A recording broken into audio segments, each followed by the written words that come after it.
بسم اللہ الرحمن الرحیم الحمدللہ رب العالمین والصلاة والسلام علی اشرف الانبیاء والمرسلین سیدنا و نبینا ابی القاسم محمد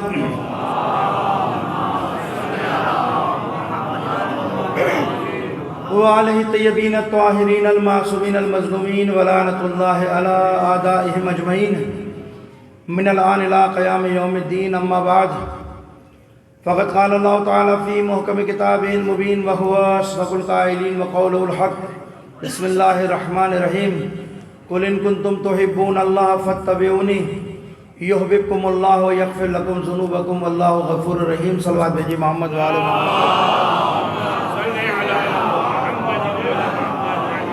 عزیزان محترم، آخر میں موقع ملے نہ ملے ایک سورہ فاتحہ کی التماس ہے آپ تمام حضرات سے کہ سید العلماء سید سمر حسین زیدی صاحب استاد العلماء، اس کے ساتھ ساتھ استاد العلماء مولانا سید محمد عباس صاحب، آج شیخ محسن صاحب کی برسی ہے، استاد العلماء شیخ محسن نجفی صاحب کی، اس کے ساتھ ساتھ اس مدرسے کے جو پہلے استاد تھے جو اس دنیا میں اپنے، ان کے لیے مولانا لعیق صاحب کے لیے، مولانا سید اسد اللہ شاک صاحب کے لیے اور تمام مرحومین کے لیے، بالخصوص شہداء پارہ چنار کے لیے ایک سورہ فاتحہ پڑھ کر بخشنا ہے۔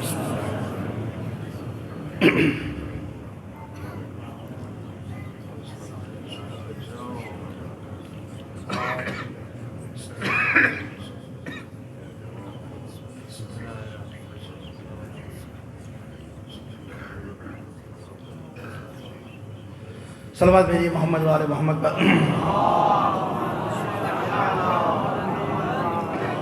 بہت بڑی تعداد میں آپ حضرات تشریف فرمائیں، ایک بار باواز بلند مل کر صلوات بھیجیے محمد وآل محمد۔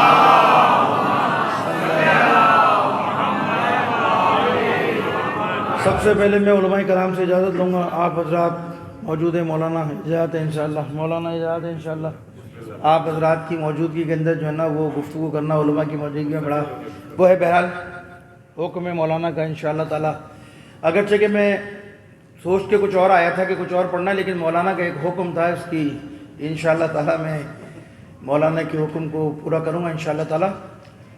اور دوسرا تاخیر کی معذرت چاہتا ہوں، اس لیے کہ آپ کو معلوم ہے کہ صورتحال جو ملک کی چل رہی ہے، اس وقت میں نکلتے کراچی سے تھوڑا سا باہر آیا تھا اور ایک بہت بڑا مسئلہ ہوا جس کی وجہ سے مجھے واپس پلٹ کے جانا پڑا، اور شاید پھر میری ہمت ٹوٹ گئی تھی کہ میری ہمت نہیں تھی کہ میں دوبارہ آتا، لیکن پھر میں نے ہمت کی کیونکہ وہاں مسائل بڑھتے جا رہے ہیں، اور اس وقت بھی صورتحال یہ ہے کہ قومی اجلاس ہونے جا رہا ہے، وہاں پر ہمارا انتظار کر رہے ہیں، تو پھر بھی میں ہمت کر کے آیا۔ تاخیر کی میں معذرت چاہتا ہوں کیونکہ میرے اختیار میں نہیں تھا، مجھے تو 2 بجے یہاں پہنچنا تھا، مجھے اور بھی کچھ میری ملاقاتیں تھیں، کچھ چیزیں تھیں، لیکن نہیں آ سکا، قومی مسائل ہیں، لہٰذا معذرت قبول فرمائیں گے۔ ایک بار مل کر صلوات بھیجیے محمد وآل محمد۔ عزیزان محترم، جس آیت کو میں نے آپ کے سامنے سرنامہ کلام قرار دیا، اس آیت میں پروردگار عالم اپنے حبیب کو مخاطب کر کر کہہ رہا ہے، رسول کہہ دیجئے قل ان کنتم تحبون اللہ فاتبعونی، اے رسول کہہ دیجئے کہ اگر تم اپنے پروردگار سے محبت کرتے ہو، اپنے خدا کو دوست رکھتے ہو، عزیز رکھتے ہو، تو فاتبعونی، آپ کی اتباع کریں، آپ کی پیروی کریں۔ جب یہ آپ کی اتباع کریں گے، پیروی کریں گے، تو یحببکم اللہ، اللہ بھی تمہیں دوست رکھے گا، اللہ بھی تمہیں اپنا عزیز رکھے گا، اللہ بھی تم سے محبت کرے گا۔ اور خدا کہہ رہا ہے جب میں تم سے محبت کروں گا لیغفر لکم ذنوبکم، میں تمہارے سارے گناہوں کو معاف کر دوں گا، سارے گناہوں کو بخش دوں گا۔ پہلے تھوڑا سا مقدمہ بنا لے، پھر تھوڑے سے فضائل اہل بیت جیسے حکم کیا گیا وہ آپ کے سامنے بیان کریں گے۔ دیکھیے، ہر دعویٰ دلیل کا متقاضی ہوتا ہے، آپ کوئی بھی دعویٰ کریں اس کے لیے دلیل چاہیے ہوتی ہے۔ آپ دعویٰ کریں گے کسی چیز کا، اس کے لیے فوراً آپ کہیں گے کہ بھائی میرے دعوے کی یہ دلیل ہے۔ اس آیت میں پروردگار یہ کہہ رہا ہے کہ رسول، یہ جو لوگ مجھ سے محبت کا دعویٰ کرتے ہیں، جو کہتے ہیں ہم خدا سے محبت کرتے ہیں، خدا کو عزیز رکھتے ہیں، دوست رکھتے ہیں، تو دلیل کیا ہے ان کے پاس؟ یہ جو دعویٰ کر رہے ہیں صرف دعویٰ ہے یا دلیل ہے؟ دلیل کیا ہے؟ پروردگار کہہ رہا ہے کہ اگر یہ اپنے دعوے میں سچے ہیں، اپنی بات میں سچے ہیں، تو ان سے کہہ دو کہ فاتبعونی، یہ تمہاری اتباع کریں، تمہاری پیروی کریں۔ یعنی اگر دعویٰ کر رہے ہیں محبت کا تو دلیل مانگ رہا خدا، دلیل کیا ہے کہ رسول آپ کی اتباع کریں، آپ کی پیروی کریں، اور جب یہ آپ کی اتباع کریں گے، آپ کی پیروی کریں گے، تو یاد رکھو کہ رسول سے کہہ دو کہ میں بھی تم سے محبت کروں گا، یحببکم اللہ، اللہ بھی تمہیں دوست رکھے گا۔ جب تم میرے حبیب کی اتباع کرو گے، پیروی کرو گے، تو ظاہری بات ہے جب میرے حبیب کی اتباع کرو گے، پیروی کرو گے، اپنے دعوے کی دلیل دو گے میرے نبی کی اتباع سے، تو یحببکم اللہ، میں بھی تمہیں دوست رکھوں گا۔ جب اللہ دوست رکھے گا تو اللہ بھی کہہ رہا ہے کہ میری بھی محبت کی دلیل ہے۔ جس طرح تم اپنی محبت کی دلیل میں نبی کی اتباع دو گے، تو جب میں کہہ رہا ہوں میں تم سے محبت کروں گا، تو میری محبت کی دلیل یہ ہے کہ میں تمہارے سارے گناہوں کو معاف کر دوں گا، ساری خطاؤں کو بخش دوں گا۔ تو پروردگار عالم نے اس آیت کے اندر حکم دیا کہ ہمارے نبی کی اتباع کرو، پیروی کرو، یعنی کیا؟ وَمَا آتَاكُمُ الرَّسُولُ، جو بھی ہمارا رسول تمہیں دے دے اسے لے لو۔ تو بھائی ہوتے جو بھی دے دے، سمجھ میں آئے ہماری بات نہ آئے، ہماری تو مشکل مسلمانوں کی ہے نا کہ اگر نبی کا کوئی فرمان پڑھ لیا، قرآن کی کوئی بات پڑھ لی، کوئی احکام سمجھ میں، مولانا ہماری سمجھ میں نہیں آتی یہ بات، مولانا یہ مسئلہ ہماری سمجھ میں نہیں آتا، یہ کیسے ہوگا؟ تو بعض اوقات ہوتا یہ کہ انسان اپنی عقل لڑانے سے بہتر ہے کہ خدا کے حکم کے آگے، نبی کے فرمان کے آگے تسلیم ہو جائے۔ انسان کو اپنی عقل کا مقابلہ حکمت خداوندی سے اور نبی کے کلام سے نہیں کرنا چاہیے، کیونکہ ضرور تھوڑی ساری باتیں ہماری سمجھ میں آ جائیں۔ تو رسول کہہ رہا ہے، پروردگار کہہ رہا ہے کہ ان سے کہہ دو کہ جو بھی ہمارا رسول دے دے، وَمَا آتَاكُمُ الرَّسُولُ، جو دے دے اس سے عمل کرو، اس پہ پیروی کرو، اس پہ عمل کرو، کارفرما ہو جاؤ، اور جس سے رک جائے منع کر دے اس سے رک جاؤ، بعض آ جاؤ۔ دیکھیے یہ اصول ہے، پروردگار اصول دے رہا ہے، کیا دے رہا ہے؟ کہ جو بھی ہمارا رسول تمہیں دے دے اسے لے لو، جس چیز سے منع کرے اس سے رک جاؤ۔ اب اس پہ دلیل قائم کرتے ہیں ہم تھوڑی سی، پھر بات کو آگے بڑھائیں گے۔ کیا آپ سمجھتے کہ نبی کوئی اپنی مرضی سے بات کہہ سکتا ہے؟ پیغمبر خدا کے اپنی مرضی سے کوئی بات کہہ سکتے ہیں؟ پیغمبر اپنی مرضی سے کوئی عمل کر سکتے ہیں؟ ایسا تو نہیں ہے نا۔ پروردگار نے جب اتنا بڑا حکم دیا کہ جو بھی ہمارا رسول تمہیں دے دے اسے لے لو، بھائی یہ میرا آپ کا کلام تھوڑی ہے، میری آپ کی بات چیت تھوڑی ہے کہ ناظر صاحب ابھی کچھ کہہ رہے ہیں، تھوڑی دیر بعد کچھ کہہ رہے ہیں، اس کے ایک گھنٹے بعد کچھ اور کریں، ٹھیک ہے نا۔ لیکن نبی جو کلام کرے، جو بھی دے دے اسے لے لو۔ ایک بہت بڑا دائرہ قائم کیا نا خدا نے، بہت وسیع میدان ہے یہ، اب اس میں بہت سارے موضوعات آ سکتے ہیں، میں تو ایک نتیجے کی طرف جاؤں گا کہ جو بھی دے دے لے لو۔ پہلے تو یہ طے کرنا ہے کہ نبی جو دیتا ہے اپنی مرضی سے دیتا ہے، یہ نبی جو کرتا ہے اپنی مرضی سے کرتا ہے یا خدا کی مرضی سے؟ پہلے تو یہ طے کرنا ہے نا کہ بھائی جو بھی رسول دے رہا ہے یہ کیوں دے رہا ہے، کس کے حکم میں دے رہا ہے۔ تو دیکھیے یاد رکھیے گا، نبی کا کوئی فرمان، نبی کا کوئی عمل حکم الہی سے الگ نہیں ہے۔ یعنی خدا جو کہہ رہا ہے جو میرا نبی دے دے اسے لے لو، تو اسے لینا ہے۔ کیوں؟ اس لیے کہ نبی نہ اپنی مرضی سے کچھ کہتا ہے، نہ نبی اپنی مرضی سے کوئی عمل کرتا ہے۔ اب میں حدیث نہیں بیان کر رہا، آپ کے سامنے قرآن کی آیت پڑھ دیتا ہوں۔ یہ بعض لوگ کہتے ہیں نا، اس کی بھی تو اشارہ کرتا چلا جاؤں گا کیونکہ وقت کم ہے، اشارہ بھی کرتا چلا جاؤں گا۔ دیکھیے نبی اپنی مرضی سے کچھ نہیں کہتا، وَمَا يَنْطِقُ عَنِ الْهَوَىٰ إِنْ هُوَ إِلَّا وَحْيٌ يُوحَىٰ، ہمارا نبی کچھ نہیں کرتا، کوئی کلام نہیں کرتا، کوئی گفتگو نہیں کرتا، کچھ نہیں کرتا، مگر یہ جو کچھ بھی کرتا ہے وحی الہی کے مطابق ہوتا ہے۔ قرآن ہے نا، یعنی ہمارا نبی جو بھی گفتگو کرے گا، جو بھی بات کرے گا، جو بھی کہے گا، وہ اپنی مرضی سے نہیں کہے گا، جو بھی کلام کرے گا وہ وحی الہی کے تابع ہے، وہ وحی الہی کے پابند ہے۔ نبی اپنی مرضی سے کچھ کر سکتا ہے؟ نہیں۔ وَمَا تَشَاءُونَ إِلَّا أَن يَشَاءَ اللَّهُ، نہ یہ اپنی مرضی سے کچھ کہتے ہیں، وَمَا تَشَاءُونَ إِلَّا أَن يَشَاءَ اللَّهُ، یہ کچھ نہیں کرتے مگر وہ کرتے ہیں جو خدا چاہتا ہے۔ یعنی مسئلہ سمجھ میں آ گیا۔ پروردگار جو کہہ رہا ہے ہمارا رسول جو دے رہا ہے اسے لے لو، کیونکہ نہ نبی اپنی مرضی سے کچھ کہتا ہے، نہ اپنی مرضی سے کوئی عمل کرتا ہے، اس کا کہنا بھی وحی الہی کے مطابق ہے، اس کا عمل کرنا بھی وہ ہے جو خدا چاہتا ہے۔ اور پروردگار عالم نے نبی کے عمل پر مہر لگائی، کیا کہہ دیا پروردگار عالم نے؟ کہہ دیا وَمَا رَمَيْتَ إِذْ رَمَيْتَ وَلَكِنَّ اللَّهَ رَمَىٰ، اے رسول یہ کنکریاں آپ نے نہیں ماری ہیں، یہ آپ کے پروردگار نے ماری ہیں۔ یعنی نبی نے کنکریاں ماری تھی، نبی کے کنکریاں مارنے کو خدا اپنا عمل قرار دے رہا ہے کہ یہ آپ نے نہیں ماری ہے بلکہ میں نے ماری ہیں۔ تو یہ طے ہو گیا، یعنی نہ اپنی مرضی سے کچھ کہے گا نہ اپنی مرضی سے کوئی عمل کرے گا، جو بھی ہوگا خدا کی وحی کے تابع ہوگا۔ اور اللہ نے ان کو ایسی سند دے دی کہ جو کچھ بھی کرتا ہے، حتیٰ کہ انہوں نے جو کنکریاں ماری ہوں میں نے ماری ہے۔ صلوات بھیجیے محمد وآل محمد پر۔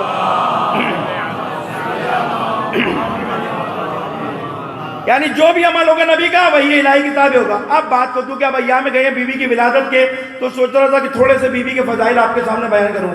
دیکھیں یہ تو طے ہو گیا نا، نبی اپنی مرضی سے نہ کچھ کرے گا نہ کچھ بولے گا نہ عمل کرے گا، بلکہ اللہ نے کہہ دیا کہ اس کا عمل ہمارا عمل ہے۔ اب میں لوگوں سے، مسلمانوں سے سوال کرتا ہوں، میرا ایک سوال ہے مسلمانوں سے کہ مجھے بتائیے، نبی اگر اپنی بیٹی کی تعظیم کے لیے کھڑے ہو رہے ہیں، نہ صرف اپنی جگہ سے کھڑے ہو رہے ہیں بلکہ سیدہ کے استقبال کے لیے آگے بڑھ رہے ہیں، تو کیا یہ نبی کا ذاتی عمل ہے؟ یہ نبی کا ذاتی عمل ہے، ذاتی فعل نہیں، بلکہ پروردگار عالم کہہ رہا ہے اے رسول فاطمہ کی تعظیم کے لیے اس طرح کھڑے ہو جس طرح خدا نے تمہیں حکم دیا ہے۔ سیدہ کی تعظیم، سیدہ کا مقام کوئی معمولی مقام نہیں ہے، یعنی پیغمبر اگر کھڑے ہو رہے ہیں تو اللہ نے یہ پروٹوکول ہے۔ دیکھیے دنیا کے اندر یہی طریقہ کار ہے نا کہ جب کوئی ایک سربراہ آتا ہے یا کوئی ایک سلطنت کا بادشاہ آتا ہے، اس سے جب دوسرا ملنے آتا ہے تو اس کے لیے استقبال میں کھڑا ہوتا ہے نا، اس کے احترام میں آگے بڑھتا ہے۔ پیغمبر انبیاء کے سردار ہیں، جناب سیدہ خواتین کی سردار ہیں، اگر سیدہ کا احترام کر رہے ہیں تو سمجھ لو ایک سردار دوسرے سردار کی تعظیم کر رہا ہے۔ صلوات بھیجیے محمد وآل محمد پر۔ تو اذان موتا یہ جو کچھ بھی، اب اس کا دائرہ وسیع کر لیجئے، جو بھی پیغمبر کا عمل ہے، غدیر کا عمل ہو، نواسوں کو کندھے پہ بٹھانا ہو، علی کو کندھے پہ سوار کر کے بتوں کو توڑنا، جو بھی عمل ہے یہ کوئی پیغمبر اپنی مرضی سے نہیں کر رہے بلکہ سب وہی الہی کے مطابق ہے، سب وہی الہی کے تابع۔ تو سیدہ کی عظمت ہے، جناب سیدہ کا مقام انسان درک نہیں کر سکتا۔ اگر کوئی شخص یہ کہ میں جناب سیدہ کی معرفت آپ کو کراؤں، بشر میں اتنی صلاحیت اور طاقت اور توان ہے ہی نہیں کہ وہ جناب سیدہ کی کسی کو معرفت کرا سکے۔ صلوات بھیجیے محمد وآل محمد پر۔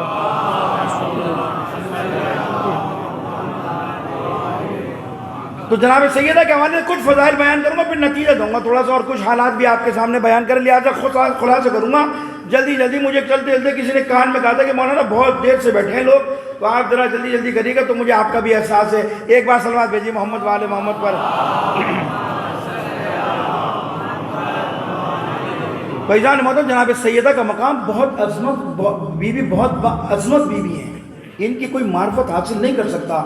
ہم تو کچھ روایات بیان کر کے آپ کے دل میں بیوی کے محبت کو بڑھا سکتے ہیں، یعنی جو کچھ بھی روایات میں آیا اس کی چند روایتیں آپ کے سامنے بیان کر کے یہ کہہ سکتے ہیں کہ ہاں ہم نے تھوڑی سی کوشش کی کہ لوگوں کے دلوں میں بیوی کی محبت میں اضافہ ہو جائے، ورنہ سیدہ کی معرفت کوئی حاصل نہیں کر سکتا۔ سیدہ کے مقام کے لیے اتنا ہی جملہ کافی ہے کہ معصوم فرماتے، امام یاسوف فرماتے کہ لوگوں، اللہ نے ہمیں اپنی مخلوقات پر حجت قرار دیا، ہماری ماں فاطمہ ہم پر حجت ہے۔ سلام اللہ علیہا، بلند ترین صلوات اللہ صلی محمد وآلِ محمد۔ تو جو معصومین کی ماں ہو، حجت ہو ان کے اوپر، تو اس کا مقام کیا ہو سکتا ہے؟ اسی لیے دیکھیے اللہ نے اس شخصیت کو اہل بیت میں مرکز قرار دیا۔ جناب سیدہ خاندان رسالت میں مرکز ہیں، خاندان رسالت کا مرکز، حتیٰ کہ چادر تطہیر کا مرکز کسے قرار دیا؟ بی بی کو قرار دیا نہیں دیا؟ چادر تطہیر کا مرکز کون ہے؟ آج اسی میں اشارہ کروں گا کچھ آپ کے سامنے۔ چادر تطہیر کے حوالے سے حدیث کے ساتھ سنتے رہتے ہیں، چاہتا ہوں کہ تھوڑا سا اس کے بارے میں بیان کروں آپ کے سامنے تو آپ کے اندازہ ہو کہ اللہ نے زہرا کو کیا عظمت عطا کی ہے۔ اہل بیت میں جناب سیدہ کا مقام کیا ہے؟ خدا کا شکر ادا کیا کرو، ہر نماز کے بعد خدا کا شکر ادا کیا کرو کہ پروردگار، جہاں بہت ساری دعائیں مانگتے ہیں نا، پروردگار یہ کر دے، یہ مدد کر دے، یہ مشکل کر دے، یہ ساری مشکلات، یہ ساری دعائیں بعد میں ہونی چاہیے۔ پہلی دعا مومن کی ہونی چاہیے، پروردگار تیرا شکر ہے کہ تو نے ہمیں در اہل بیت سے وابستہ کیا۔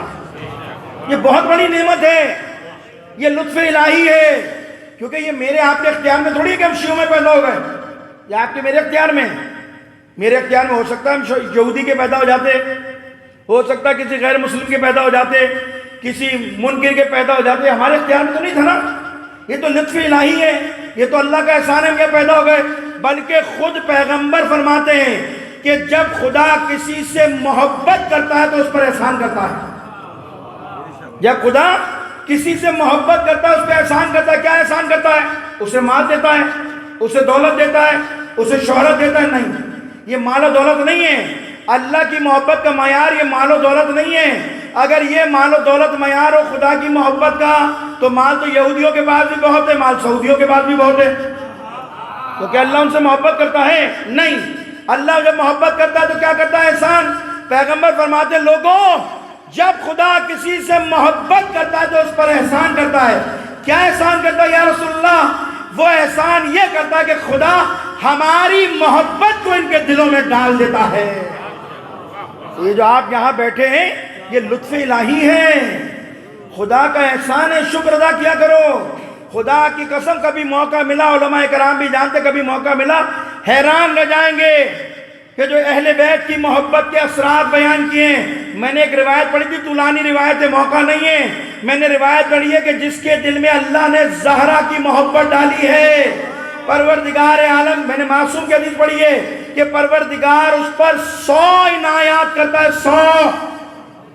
جس کے دل میں سیدہ کی محبت ہے اور جس کے علی کے دل میں محبت ہے، اس کے بارے میں میں روایت پڑھی ہے، اس کے 20 اثرات ہیں، 10 دنیا میں ظاہر ہوں گے، 10 آخرت میں۔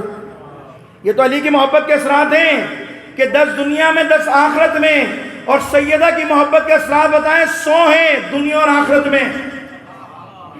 جو علی کی محبت اور اہل بیت اور خاندان کی محبت رکھتا ہے اس کے 2 جملے سن لیجئے، پھر بات کو آگے بڑھائیں گے۔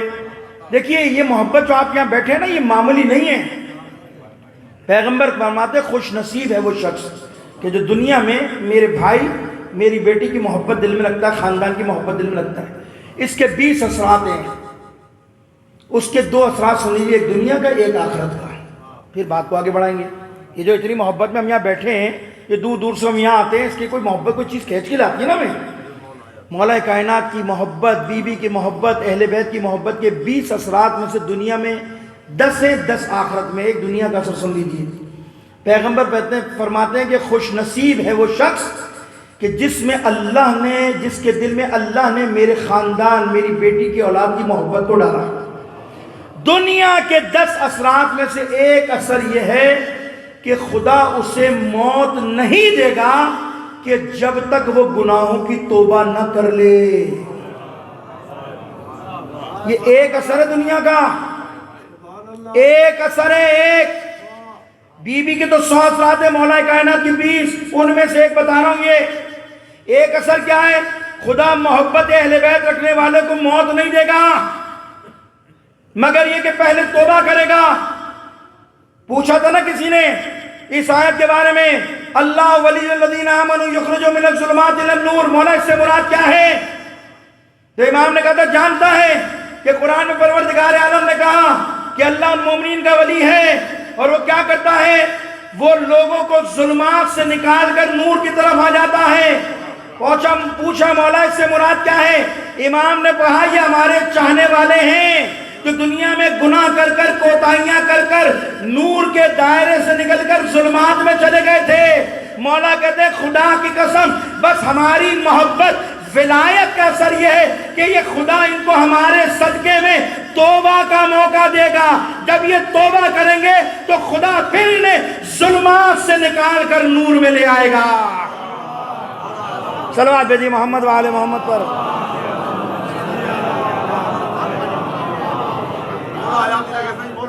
یعنی یہ اثر ہے، خود کو مولا کہہ رہے ہیں کہ ٹھیک ہے انسان گناہگار ہے، معصوم تو نہیں ہے نا، معصوم تو 14 ہی ہے۔ کوئی حکومت اگر یہ نہیں کرنا چاہیے، خدا کی معصیت سے ڈرنا چاہیے، خدا کی حکم عدولی سے ڈرنا چاہیے، لیکن اگر کوئی چھوٹی موٹی کوتاہی کر بیٹھا تو مولا کہتے ہیں ہماری ولایت کا ہماری محبت کا اثر کیا ہوگا؟ یہ بھٹک گیا، چلا گیا ظلمات میں۔ اللہ ہماری محبت کے صدقے میں سے توفیق دے گا۔ کیا توفیق دے گا؟ یہ توبہ کرے گا۔ جب توبہ کرے گا خدا اسے ظلمات سے نکال کر پھر نور کے دائرے میں لے آئے گا۔ ایک اثر۔ دوسرا اثر کیا ہے آخرت کا؟ ایک سن لیجئے، پھر بات کو آگے بڑھاتے ہیں۔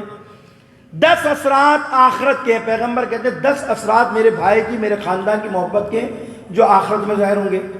ان میں سے ایک اثر جانتے ہیں کیا ہے؟ عجیب روایت ہے، اس میں سے ایک اثر یہ ہے کہ روز قیامت جس کے دل میں میری آل اور اولاد کی محبت ہوگی، خدا ایک ایک فرد کو یہ اختیار دے گا کہ روز قیامت وہ 100 خاندان کی شفاعت کرے گا۔ ایک فرد کون؟ جس کے دل میں محبت ہوگی خاندان رسالت کی، اہل بیت کی محبت۔ 10 اثرات میں سے ایک اثر کیا ہے کہ خدا اس کو اختیار دے گا کہ وہ روز قیامت 100 خاندان کی شفاعت کرے گا۔ اب میں نہیں کہتا، آپ خود ہی کیلکولیشن کر لیجئے، آپ ان کے 100 خاندان کی کریں گے، وہ آپ کے 100 خاندان کی، وہ 100 خاندان کی، آپ کے کیلکولیٹر کے ڈیجٹ کم ہو جائیں گے۔ جب آپ سب ایک دوسرے کی شفاعت کر لیں گے اور سارے مومن جنت میں چلے جائیں گے، تو پھر جہنم اللہ نے کیوں بنائی ہے بھائی؟ بھائی اللہ نے تو، معصوم نے تو کہہ دیا نا کہ ہم قیامت کے دن کو اختیار دیں گے۔ کیا کریں گے؟ یہ ایک دوسرے کی شفاعت کریں گے، 100 خاندان کی یہ کرے گا، 100 خاندان کی وہ کرے گا۔ جب یہ سارے مومن مل کے سب کی شفاعت کر لیں گے تو میدان حشر میں تو کوئی بھی نہیں بچے گا۔ تو پھر سوال بنتا ہے کہ جہنم کیوں بنائی تھی؟ اب حضرت رسول کی حدیث سمجھ میں آتی ہے کہ لوگ علی تیری ولایت پر جمع ہو جاتے، خدا جہنم کو خلق ہی نہ کرتا۔ اس لیے عزیزو لطف الہی ہے کہ اللہ نے آپ کو اہل بیت کے دامن سے وابستہ کیا، بہت بڑی نعمت ہے۔ 7 مقامات بتائے جہاں سے آپ گزریں گے، کہتے ہیں معصوم 5ویں امام ہماری محبت تمہارے کام آئے گی۔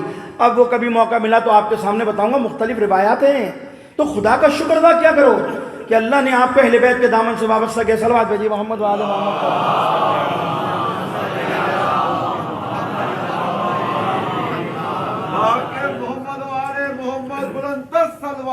اللہ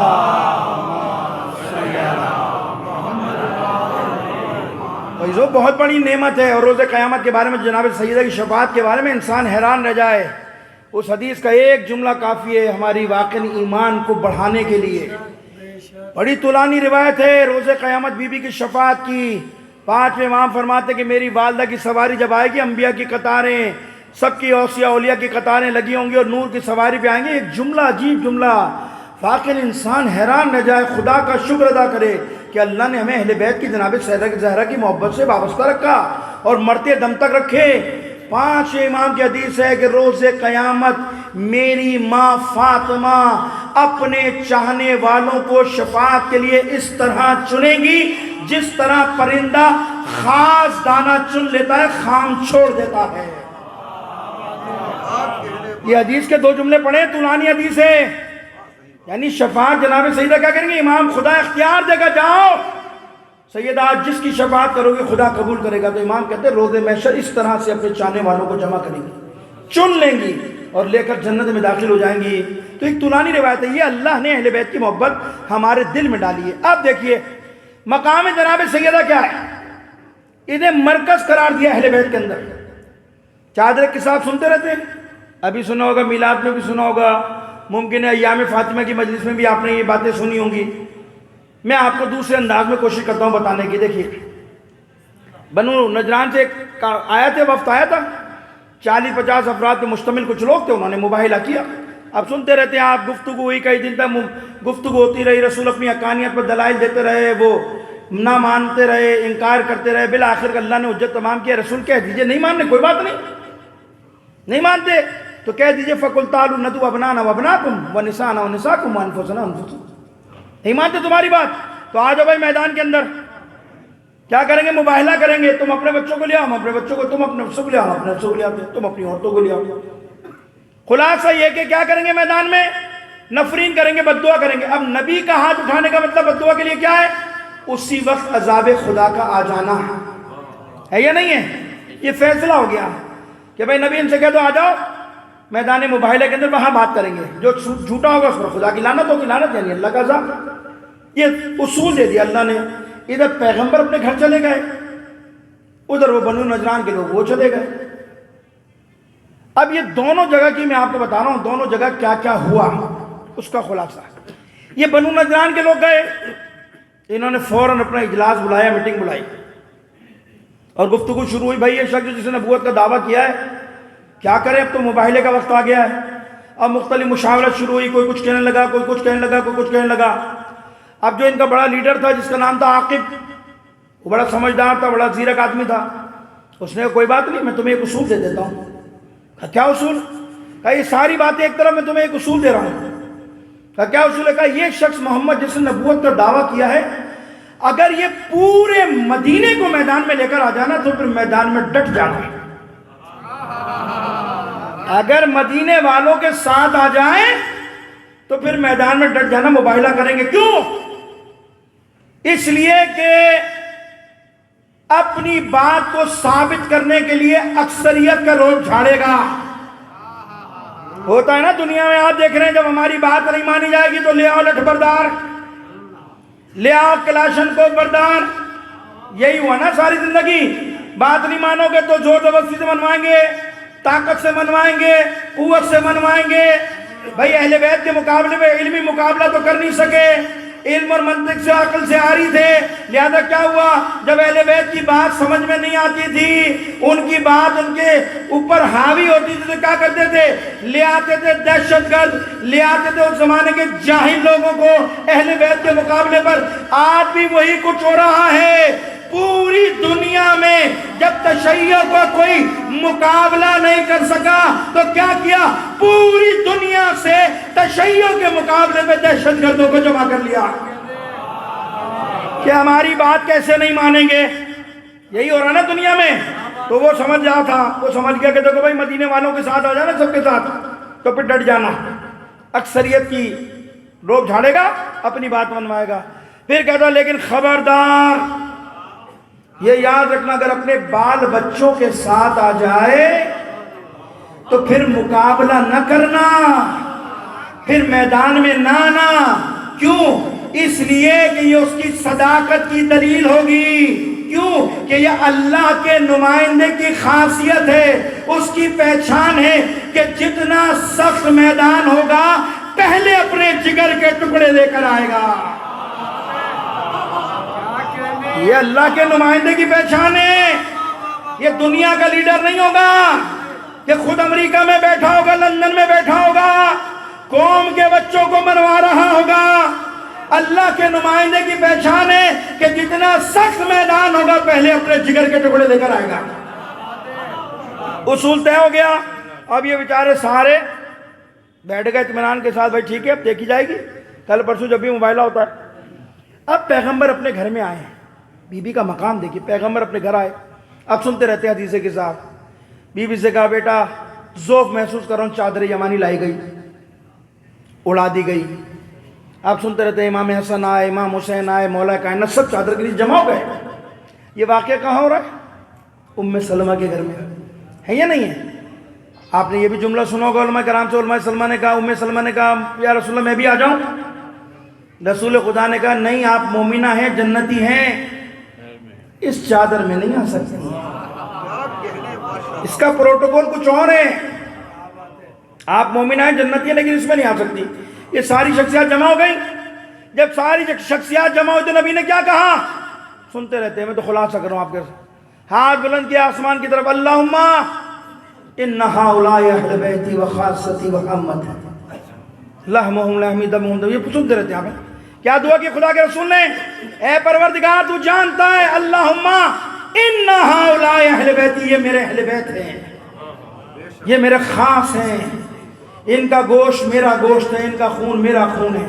جنہوں نے ان سے جنگ کی اس نے مجھ سے کی، جس نے ان سے صلح کی اس نے مجھ سے صلح کی.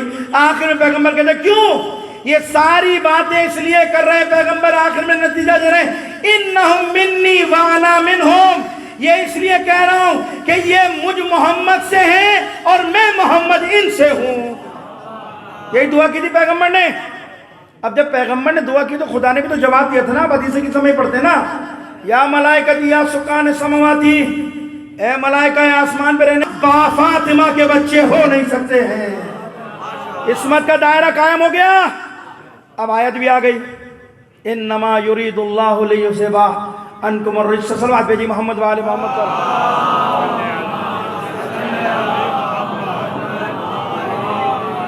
آیت تطہیر لے کر آ گئے، رسول مطمئن ہو گئے۔ اب اس آیت تطہیر پہ بھی تو غور کیجئے نا۔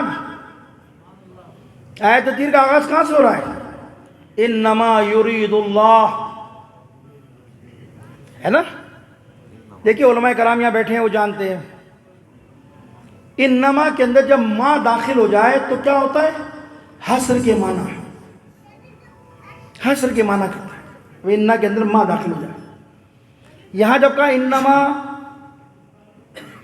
اللہ نے کہا میرا ارادہ ہے، کن کے لیے؟ ان کے لیے جو بیٹھے ہیں، ان کے لیے حصر کر دیا۔ میں آپ کو اور آسان کر دوں، یہ دروازے لگا دیے جائیں یہاں پر سارے، حصر کے معنی جوانوں کو سمجھانے کے لیے، یہ سارے دروازے یہاں لگا دیے جائیں اور مین گیٹ پہ تالا لگا دیا جائے۔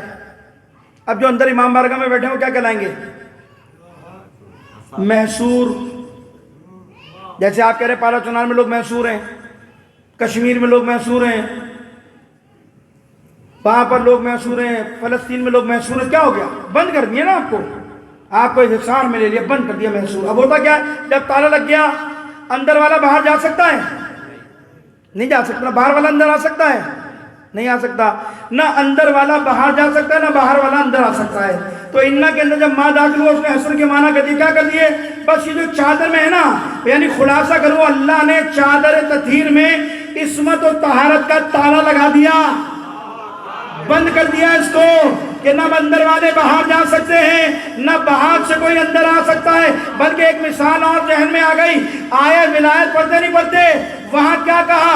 انما ولیکم اللہ ورسولہ والذین آمنوا الذین یقیمون الصلاۃ ویؤتون الزکاۃ وہم راکعون۔ اللہ تمہارا ولی ہے، یہ رسول تمہارا ولی ہے، اور وہ تمہارا ولی ہے جو نماز قائم کرتا ہے، حالت رکوع میں زکات دے سکتا دیتا ہے۔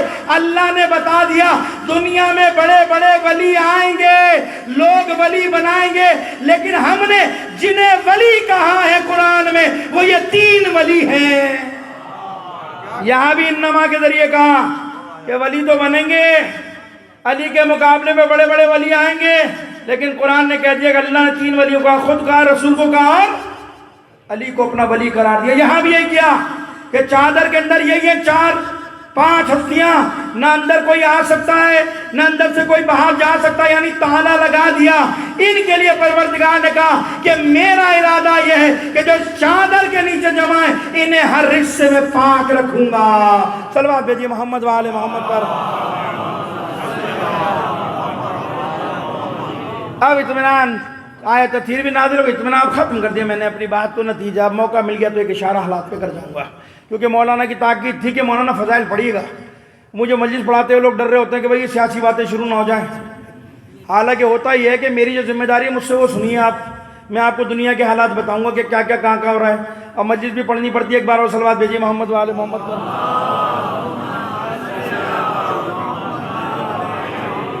اور ایسی ٹینشن کے حالات میں جس سے میں آنا ہوں، اس سے مجلس پڑھنا بھی میرے لیے بڑا مشکل ہوتا ہے، سوچا کچھ تھا پڑھنا کچھ اور، بیٹھ گیا، بڑا مشکل ہوتا ہے مجھے جیسے آدمی کے لیے۔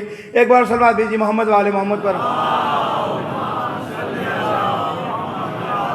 آیت تطہیر نازل ہو جاؤ، سلمان شامیانہ لگاؤ، مباہلہ کے لیے نکل رہے ہیں، مسلمان بھی ٹینٹ گاڑے بیٹھے باہر، کیونکہ آیت میں تو جمع کا صیغہ استعمال ہوا نا، تم اپنے مردوں کو لاؤ، سارے مرد آ گئے، تم اپنی عورتوں کو، سب اپنی فیملیوں کو لے آئے، تم اپنے بچوں کو، سب فیملی سمیت آ کر بیٹھ گئے، ہزاروں کا مجمع ٹینٹ گاڑے بیٹھا ہے۔ یہی ہوتا ہے جب قرآن کو اہل بیت سے دور کرو گے نا تو سمجھ میں نہیں آئے گا، پھر سمجھ میں نہیں آتا پھر لوگوں کی۔ اہل بیت کا ہوتا یہ ہے، کبھی انسان غور کرے اہل بیت کی تعلیمات پر، اہل بیت کے عمل پر، تو کبھی ہوتا یہ کہ پہلے آیت نازل ہوتی ہے، بعد میں پریکٹیکلی اہل بیت کر کے بتاتے ہیں اس آیت سے مراد یہ ہیں، اور کبھی اہل بیت عمل انجام دیتے ہیں، ان کی شان میں پھر آیت نازل ہوتی ہے، کیوں کیا تھا؟ مثلا جناب سیدہ نے 3 دن روزے رکھے، یتیم مسکین فقیر آتے رہے، سب کچھ آتے رہے، لوگوں کی سمجھ میں نہیں آئے کیوں کر رہے ہیں، یہ رائے خدا میں دیے جا رہے ہیں، خود بھوکے ہیں، روزہ کھول رہے ہیں، لیکن سورہ دہر نے نازل ہو کر بتایا سیدہ کی شان میں کہ اگر سیدہ یہ عمل انجام نہ دیتی تو قرآن میں سورہ دہر کو مقام نہ ملتا۔ تو کبھی پہلے عمل بعد میں آیت، کبھی پہلے آیت بعد میں عمل۔ اب یہ ٹینٹ لگا کر بیٹھے ہیں، رسول خدا نے کہا چلو بھائی اب نکلے، جیسے رسول نکلے تو مفسرین علماء کرام جو تفسیر کرتے ہیں اور انداز بیان کرتے ہیں، اس انداز میں نکلے پیغمبر کہ آگے رسول، ایک نمازہ گود میں، ایک کی انگلی، پیچھے جناب سیدہ، اس کے پیچھے مولا کائنات۔ اب تشریح جو کرتے ہیں مختلف انداز میں لوگ کرتے ہیں کہ اس شان سے رسول نکلے کہ آگے آگے رسالت، پیچھے امامت، عصمت و طہارت کو درمیان میں لیے، اس شان سے رسول نکلے۔ اچھا یہ رسول یوں جا رہے تھے، رسول یوں بھی تو جا سکتے تھے نا، ادھر رسول ہوتے ادھر مولا کائنات ہوتے، جناب سید یوں بھی جا سکتے تھے، لیکن اس شان سے جا رہے کہ آگے رسول، پیچھے جناب سیدہ، اس سے پیچھے مولا کائنات۔ دیکھیے مسئلہ صرف عصمت و طہارت کا نہیں تھا، جب کسی چیز کو دوسری چیز سے ملانا ہو تو اس کے ملانے کے لیے رسی زنجیر کوئی ہلکا ہوتا ہے نہیں ہوتا، جوائنٹ ہوتا ہے نہیں ہوتا۔ اب مثال مناسب نہیں ہے، اچھی نہیں ہے، لیکن اس وقت ذہن میں نہیں آ رہی، ریل کے ڈبے کیسے ملتے ہیں بتائیے؟ ریل کے ڈبے کے اندر جب تک بیچ میں وہ نہیں ہوگا تو ڈبے سارے مل جاتے ہیں آپس میں؟ نہیں مل سکتے۔ اس سے میں کیا کروں، معذرت چاہوں گا، علماء کرام سے ذہن میں اچانک یہ مثال آ گئی، ریل کے ڈبے جوڑنے کے لیے پیچھے چھوٹا ہلکا ہوتا نہیں ہوتا، جب تک وہ جوڑیں گے نہیں تو ریل چل نہیں سکتی، آگے سب الگ الگ ہوں گے۔ یعنی یہ جو لوگ تفسیر کرتے ہیں نا، یہ تو اپنی جگہ پر عصمت طہارت کو بیچ میں لیے، نہیں، صرف عصمت و طہارت کا مسئلہ نہیں تھا، بلکہ سیدہ وہ زنجیر ہیں، سیدہ وہ حلقہ ہیں، سیدہ وہ کڑی ہیں کہ جب تک رسالت اور امامت کے درمیان نہیں آئے گی، امامت اور رسالت آپس میں مل نہیں سکتے ہیں۔ یعنی سیدہ وہ وسیلہ ہیں جس نے رسالت اور امامت اور ولایت کو جوڑا۔ اسی لیے تاریخ اٹھا کر پڑھو، سیدہ کو خدا نے وہ ہستی قرار دیا کہ جس نے رسالت کا بھی دفاع کیا، جس نے ولایت کا بھی دفاع کیا، جس نے امامت کا بھی دفاع کیا۔ صلوات بھیجیے محمد و آل محمد پر۔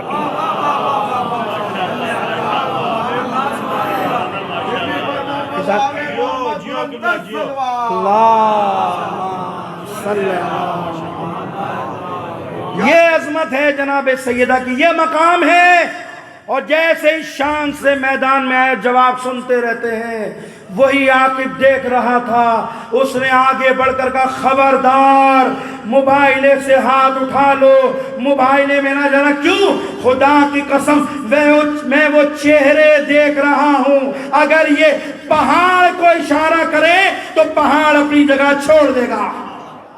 یہ مقام ہے سیدہ کا۔ ختم کر دیا میں نے اپنی بات کو، اب ایک بات آ گئی تو سنتے جائیے۔ اب مجھے بتائیے، اتنے سارے لوگ آ گئے تھے، لے جاتے ایک آدھ کو رسول خدا؟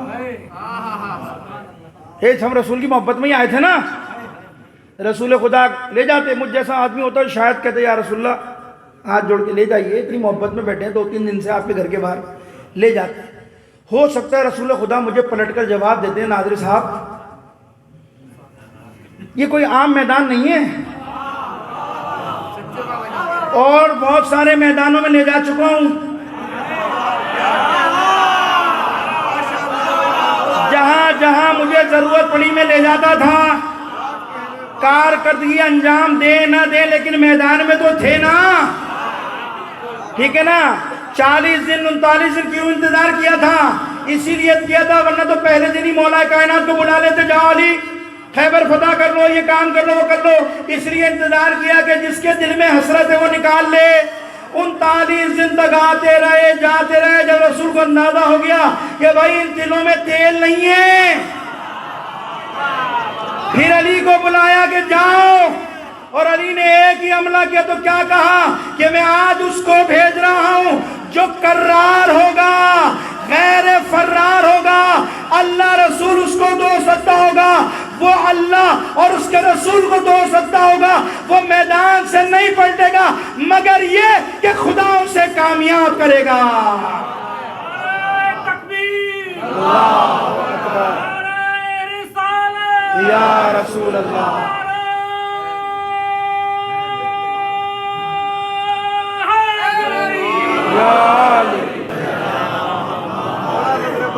تو بس ایسو لے جاتے پیغمبر میدان میں، ایک ہی جملہ پیغمبر کا آتا، وہ یہ کہتے مولانا یہ کوئی عام میدان نہیں ہے، یہ جھوٹوں پہ خدا کی لعنت کا میدان ہے، اور اگر خدا نہ خواستہ یہ وقت آ گیا مجھے لعنت بددعا کرنی پڑ گئی، لعنت دینی پڑ گئی، تو تاریخ میں رقم ہو جائے گا کہ بھائی یہ کون سی بڑی بات تھی۔ اگر 40 ہمارے جھوٹے تھے تو کچھ ان کی طرف بھی تو جھوٹے تھے، کیونکہ کچھ ادھر گرتے کچھ ادھر بھی گرتے.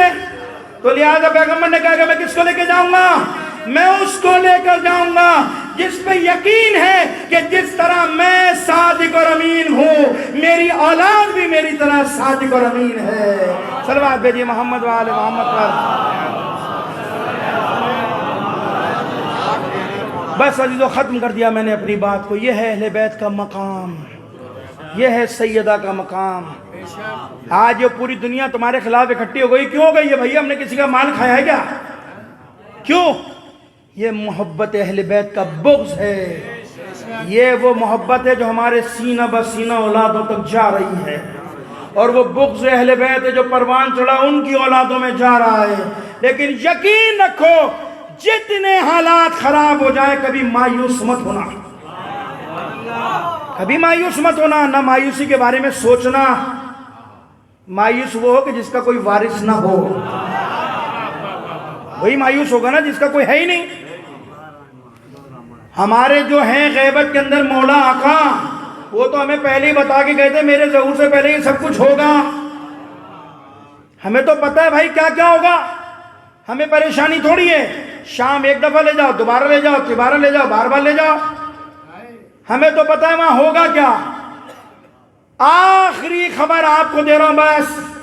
یہ پوری دنیا نکارے بجا لے, شادیانے بجا لے, ہم فلاں جگہ کامیاب ہو گئے, ہم نے فلاں جگہ یہ کر لیا. تم جتنے شادیانے بجانے بجا لو, میں تمہیں اس رات کی تاریخ میں اس منبر رسول سے قرآن کی روشنی میں, روایات کی روشنی میں بشارت دے کر جا رہا ہوں. جتنے شادیانے بجانے بجا لو, خدا کی قسم یہ ہمارا وعدہ ہے, قرآن کا وعدہ ہے, آخری حکومت بالآخر دنیا میں ہمارے امام کی ہوگی. برائے تاجر ظہور امام زمانہ بلند تر سلوات.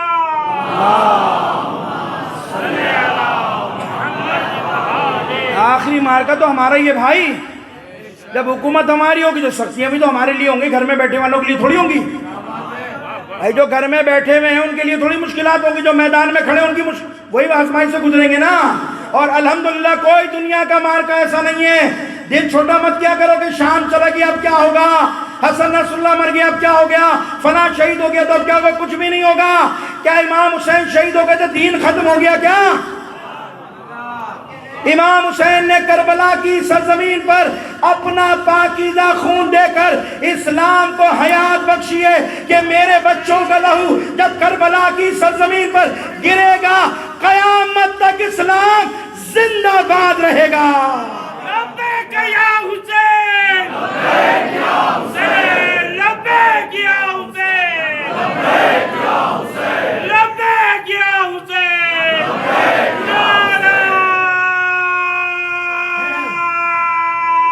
حیدری محمد و آل محمد بلند تر سلوات. تو امام حسین کی چلے جانے سے کہ دین ختم ہو گیا؟ نہیں, یہ تو چلتا رہے گا, یہ سلسلہ چلے گا. پتہ نہیں کتنی بار یہ سر اٹھائیں گے. آج پوری دنیا کے اندر, خدا کی قسم آج پوری دنیا کے اندر اگر کوئی طاقتور قوتور کوئی مکتب ہے, مسلک ہے, تو وہ تشیع ہے. دنیا کی سب سے بڑی طاقتوں کے سامنے کھڑے ہو تم.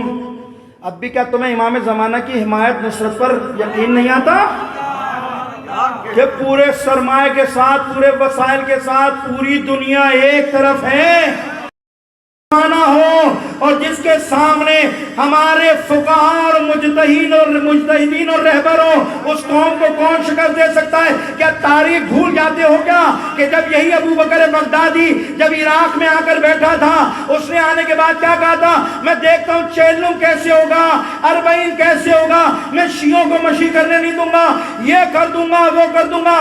کتنا شور مچایا تھا. پڑھا انہیں آپ نے, سنا یوٹیوب پہ اس کی سرچ کر لی گا, ابھی بھی تقریر پڑھی ہے. بڑا شور کر رہا تھا, میں دیکھتا ہوں شیعہ کیسے آئیں گے, کربلا کیسے آئیں گے. وہ دہشت گردوں کا سربراہ کھڑا ہو کر تلوار ہتھیار لہرا کے باتیں کر رہا تھا. دیکھتا ہوں کیسے کربلا میں آئیں گے, دیکھتا ہوں کیسے مشی کریں گے. اس جاہل کو معلوم ہی نہیں تھا کہ اسی نجف کی گلی میں ایک علی کا ملنگ سیستانی رہتا ہے, تہران میں خامرائی رہتا ہے, اور آپ نے دیکھا ان دونوں نے اعلان کیا کہ دنیا میں رہنے والے شیعوں ٹکٹ کٹاؤ اور کربلا پہنچو، ویزے کی فیس معاف ہو گئی۔ تو پہلا اربعین آیا، 3.5 کروڑ عزادار حسین کے حرم کا طواف کر کر بتا رہے تھے تم بزدلوں کی اولادیں ہار گئے ہو، حسین والے جیت گئے ہیں۔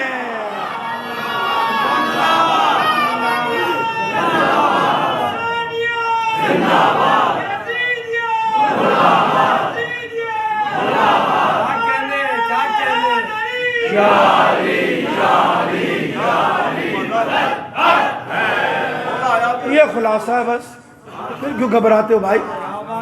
گھبرائے وہ جس کا کوئی وارث نہ ہو۔ یہ تو بچپن سے سنتے آ رہے ہو علماء کرام سے، ہم نے اپنے علماء سے سنا، بزرگوں نے اپنے 1400 سال سے ہی سنتے آ رہے ہیں کہ بھئی ایک منجی بشریت آئے گا۔ تو جب اسے آنے کا نکارہ بج گیا، اس کے آنے کی آہٹ شروع ہو گئی، تو گھبرانے کی کیا بات ہے؟ اب تو کامیابی کی طرف جا رہے ہو۔ کبھی تم نے دیکھا تھا یمن سے لشکر نکلے گا؟ حالانکہ یمنیوں کے بارے میں کہ یہ وہ پختہ ایمان لوگ ہوں گے جو امام کے ہاتھ پر بیعت کریں گے خانہ کعبہ میں۔ آج دیکھ لو، سب سے آگے کھڑے، کسی کا خوف ہی نہیں ہے، خوف اللہ کا بخش۔ یہ نکارہ بچ چکا ہے، آپ کا اپنا حصہ ہے، آپ اپنا حصہ ڈالیے، یا اللہ حصہ مت ڈالیے سوشل میڈیا پہ ایک دوسرے کو خلاف کچھ کرنے کے لیے۔ ہماری مصیبت تو یہ کہ جب موبائل ایجاد کر لیا، اب وہ ایجاد ہو گیا آسانی کے لیے، اب کچھ کی تو نوکریاں ہی نہیں ہیں، کچھ شام کو ویسے ہی فارغ ہو جاتے ہیں، اب کیا کریں، کوئی کام کاج تو ہے نہیں۔ اب میں جملہ کہتا نہیں ہوں، مطلب کیا مزاحیہ کہہ دیتا ہوں، بیویوں سے بھی بیزار ہیں، بیویاں ان سے بیزار ہیں، وہ موبائل میں بیٹھے رہتے ہیں، اس کے خلاف، اس کے خلاف، اس کے خلاف، کوئی تعمیری بات نہیں کرو گے، ہمیشہ سوشل میڈیا پہ بیٹھ کر توڑنے کی بات کرو گے۔ یاد رکھو، اگر قوم میں اختلاف ایجاد کرتے ہو تو تم کسی کی پگڑی کو چھاڑ کر یہ مت سمجھنا کہ تم خوشحال ہوگے۔ انشاءاللہ تعالی جس قوم کا شرازہ بکھیرنے کے لیے تم یہ کام کر رہے ہو، تم دنیا میں بھی آخرت میں بھی زہرا کے سامنے ذلیل و رسوا ہوگے۔ کچھ نہیں کر سکتے تو کم سے کم تعمیری کام تو کرو، مت کرو نکل آؤ ان چکروں سے۔ اس فکر میں رہو کہ اس زمانہ غیبت میں کیا حصہ ڈال سکتا ہوں اپنا۔ جانتے ہو جو حصہ ڈالے گا اس زمانہ غیبت میں، چاہے ایک پوسٹ ہی لگا دو مظلوم کی حمایت کے لیے۔ مولانا نے تو یہ نہیں کہا ہتھیار اٹھا کے چلے جاؤ فلسطین، لبنان یا کہیں اور، یہ تو نہیں کہا مولانا نے۔ زمانہ غیبت میں جو اپنی ذمہ داری ادا کرے گا، یہ کہا ہے مولانا نے، مر جائے گا تو ہمارے ساتھ محشور ہوگا، ہمارے ظہور کے بعد ہمارے ساتھ ہوگا۔ مختلف روایتیں، یہاں تک میں نے روایت پڑھی ہے کہ جو شخص زمانہ غیبت میں اپنی ذمہ داری ادا کر کے مر گیا، اس کا مقام بدر و احد کے 1000 شہداء سے زیادہ ہے۔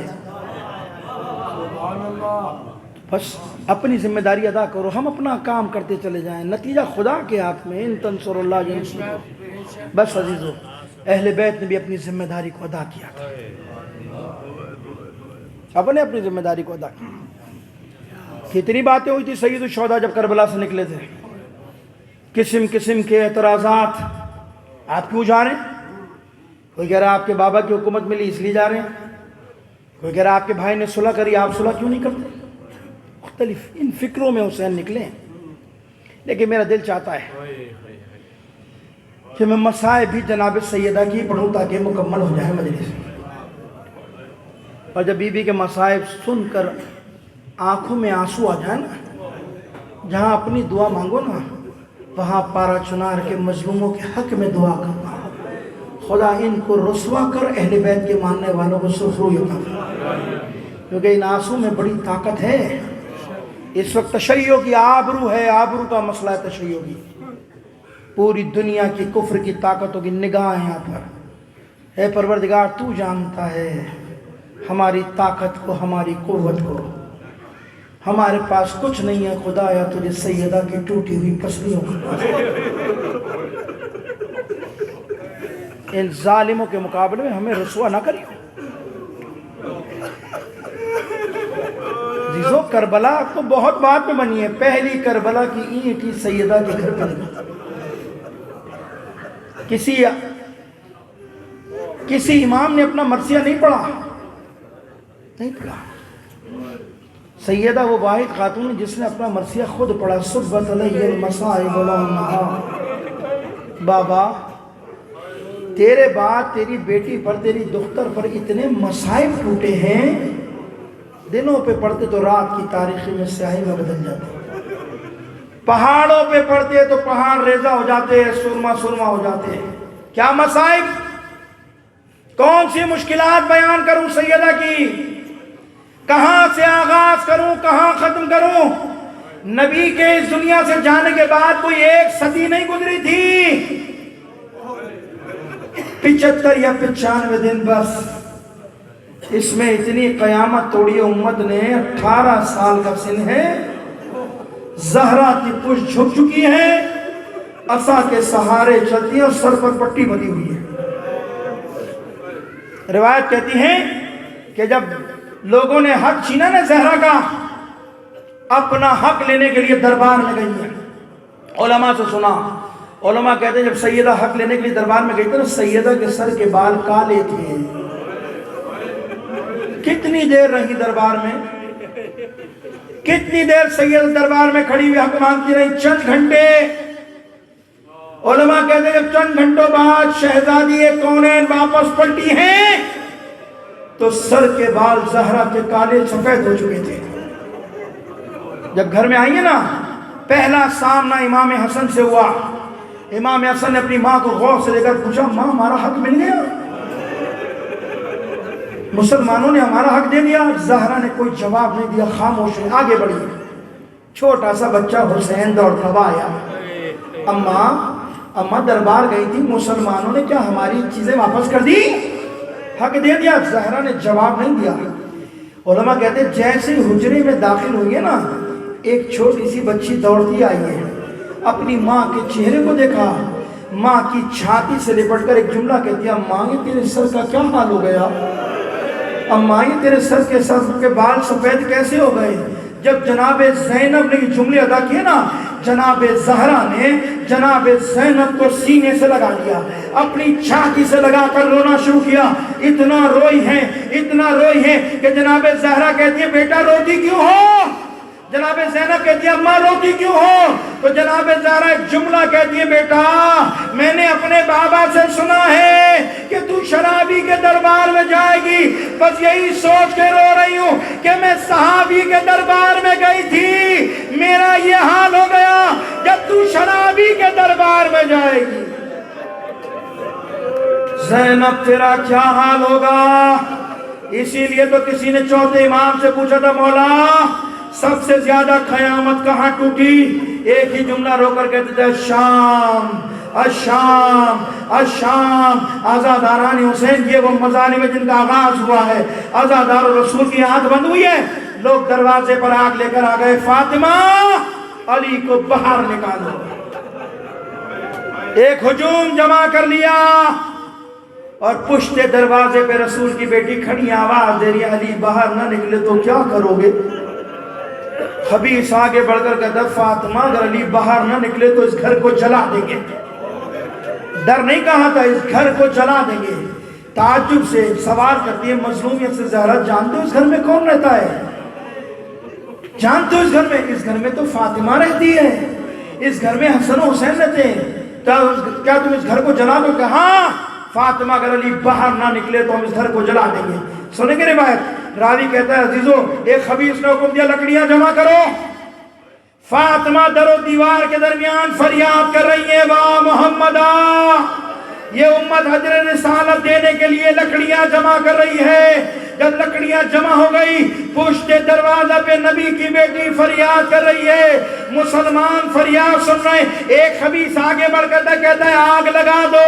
لکڑیاں جلنا شروع ہوئی، زہرا کی فریاد بلند ہونا شروع ہوئی۔ جب دروازہ جلنے کے سبب سے کمزور ہوا تو یہ خبیث آگے بڑھ کر کہتا ہے، ارے کیا دیکھتے ہو، دروازہ گرا دو، مجھے نہیں معلوم کیا ہوا۔ روایت نے لکھا، ایک خبیث آگے بڑھا، اس نے دروازے پر لات ماری، جلتا ہوا دروازہ زہرا پہ گرا۔ مجھے نہیں معلوم کیا قیامت ٹوٹی، لیکن ایک فریاد بلند ہوئی، اسماء اسماء مجھے سہارا دے، اسما میرا محسن مارا گیا، اسما میرا پہلو ٹوٹ گیا۔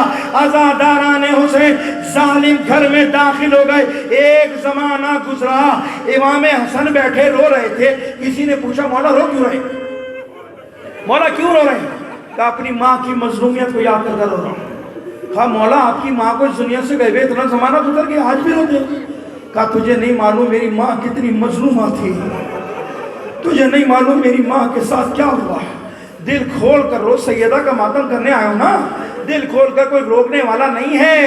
ارے سیدہ کو جب بیت الحسن بنانے دیا تھا نا رونے کے لیے، تو ظالموں نے گھر پہ تو اعتراض کیا تھا، لیکن روایت کہتی ہے جس درخت کے نیچے گریا کرتی تھی اس درخت کو کاٹ دیا تھا۔ کل زہرا کو رونے کے لیے کوئی موقع دینے والا نہ تھا۔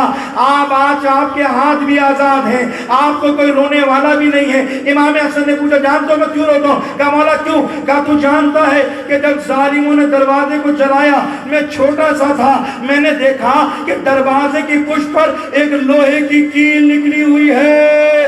ارے میں دیکھ رہا تھا جو دروازہ جلتا جاتا تھا لوہے کی کیل سرخ ہوتی جاتی تھی۔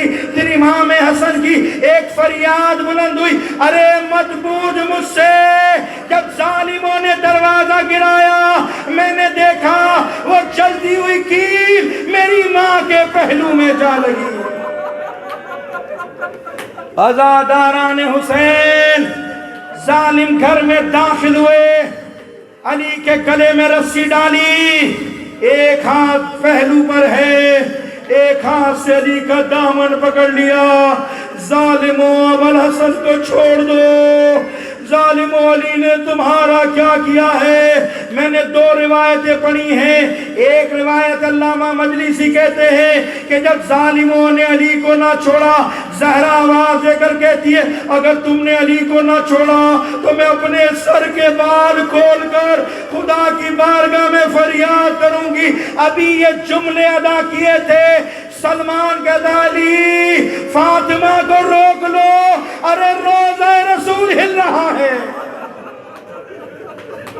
دوسری روایت یہ ہے کہ جب زہرا نے علی کا دامن نہ چھوڑا تو کنفذ نامی خبیث نے ایک تازیانہ نکالا ہے، ہوا میں لہرانا شروع کیا، رسول کی بیٹی کے بازو پہ مارا، زہرا تڑپ کر رہ گئی۔ ارے یہ تھوڑی دیر کا درد نہیں تھا، میں نے روایت پڑھی ہے کہ جب تک زہرا زندہ رہی، جب نماز کا وقت آتا تھا اور جب دعائے قنوت پڑھنے کے لیے زہرا ہاتھ اٹھانا چاہتی تھی تو فاطمہ کا ایک بازو نہیں اٹھتا تھا، سیدہ کا بازو شل ہو گیا تھا۔ یہ وہ مصائب ہیں جسے زہرا نے سہا اپنے سینے پر، بس مصائب ہو گئے۔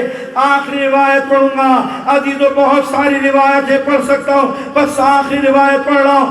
شیخ عباس قمی نے یہ روایت کی ہے، سادات مجھے معاف کریں گے، بس گریہ جتنا کرنا کر لو کہ زہرا کتنی مظلوم ہے، کتنی مظلومہ ہے زہرا۔ راوی کہتا ہے کہ جب زہرا علی کے سامنے آ کے کھڑی ہو گئی اور یہ سارے خبیث داخل ہوئے، زہرا آواز دے کر کہتی ہے خبردار علی کے قریب نہ آنا، خبردار علی کے قریب نہیں آنے دوں گی۔ عزیزو زہرا کھڑی ہے علی کے سامنے، سیسا پیر پلائی ہوئی دیوار بن کر کہ علی کے قریب نہ آنا، علی کے نزدیک نہ آنا۔ جانتے ہو شیخ عباس قمی نے لکھا کیا لکھا؟ کہتے ہیں کہ جب زہرا علی کے سامنے سے نہ ہٹی، ایک خبیث آگے بڑھا، اس نے آگے بڑھنے کے بعد زہرا کے منہ پہ تماچا مارا، ادھر تماچا لگا، سیدہ زمین پر گری، آواز دی یا مہدی اے میرے بیٹے، ارے دیکھ تیری ماں پر کیا قیامت۔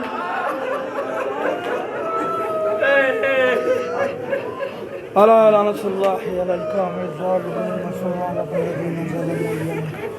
پروردگار کے واسطہ محمد والے محمد کے رونے والوں پہ اپنی رحمت برکت نازل فرما۔ پروردگارہ اس مجلس رضا کا ثواب، قرآن کھولنے کا ثواب، جن علماء بزرگ علماء کرام کے لیے منعقد کی گئی ان کا ثواب ان کی روح کو پہنچا۔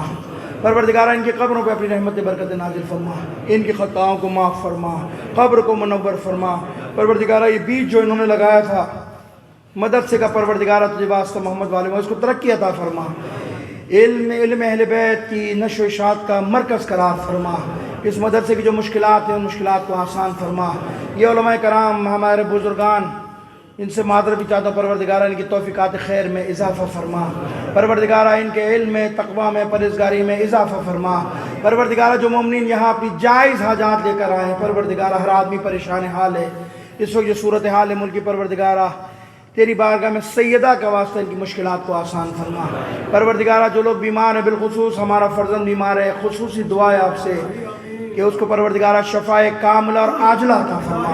پروردگارہ دنیا میں جہاں کہیں بھی مجاہدین تیرے دین کا دفاع کر رہے ہیں، شام میں، یمن میں، عراق میں، فلسطین میں، پارا چنار میں، ان مجاہدین کو کامیابی عطا فرما، انقلاب کو انقلاب امام زمان سے متصل فرما۔ پروردگارہ رہبر تمام اراج الزام کا سایہ سر و بدراز فرما۔ پروردگارہ تیری بارگاہ میں دعا کرتے ہیں تشیع کو سربلندی عطا فرما، ان کے خلاف سازشیں کرنے والوں کو ناکام اور نامراد فرما، عزاداری سید الشہداء کی حفاظت فرما، علماء کرام اراج الزام کا سایہ سر و بدراز فرما، حضرت حجت کے ظہور میں تعجیل فرما، ہم سب کو ان کے آوان و انصار میں شامل فرما۔ ایک سورہ فاتحہ کی درخواست ہے ان تمام علماء کرام کے جن کے میں نام لیے تھے، ان کی روح کی شادمانی کے لیے رحم اللہ۔